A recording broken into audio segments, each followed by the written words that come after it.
Happy Wednesday, everyone. I'm meteorologist Mike Ottenweller at the National Weather Service with Alaska's statewide weather. Looking at our weather map this afternoon, we see very similar conditions to what we've had the past couple days, which is broad southwest flow with a weak area of low pressure out over the lower Kuskokwim Valley and plenty of moisture coming up from the North Pacific into southwest and south central Alaska. This is helping to keep some light rain in the Bristol Bay region this afternoon, as well as some showers and isolated thunderstorms along the Talkeetna Mountains and the Alaska Range, to include the Chugach and the Kenai Mountains just for those showers as well. Out over southeast Alaska, a weak area of low pressure has formed over the northern Gulf, and this is helping to push some light rain into much of southeast Alaska. Over the interior portion of the state, just some spotty thunderstorms, and otherwise we have high pressure over the Arctic coast, and this is keeping fog in the forecast up there.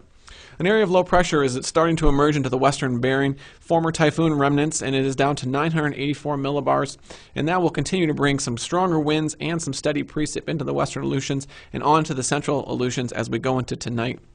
As we look towards the Alaska Peninsula tonight, we can expect continued wet conditions as a few weak areas of low pressure track from those areas into Kodiak Island and eventually into south central. Heaviest rain is going to be along the coastal regions from south central down to southeast Alaska. And over the interior portion of the state, we do expect showers to continue. High pressure at 1,023 millibars will remain in control over the Arctic coast, and that will keep foggy conditions from there all the way down through much of western Alaska. By Thursday, our new area of low pressure is up to 985 millibars and is continuing to track steady winds and precipitation through the Bering and towards the eastern Bering, now starting to make its way into the Pribilof Islands.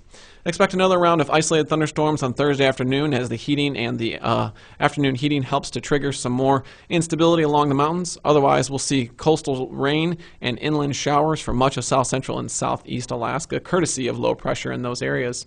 On into Friday, our area of high pressure starts to slide away from the Arctic coast. This should allow those foggy conditions to dissipate, but our area of low pressure over the eastern Bering is up to 990 millibars and continuing to bring another round of rain into southwest Alaska as well as through the Aleutian chain and making its way towards the Alaska Peninsula.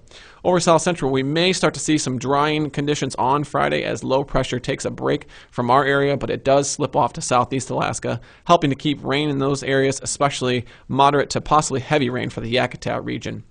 With Alaska's statewide weather, I'm meteorologist Mike Ottenweller.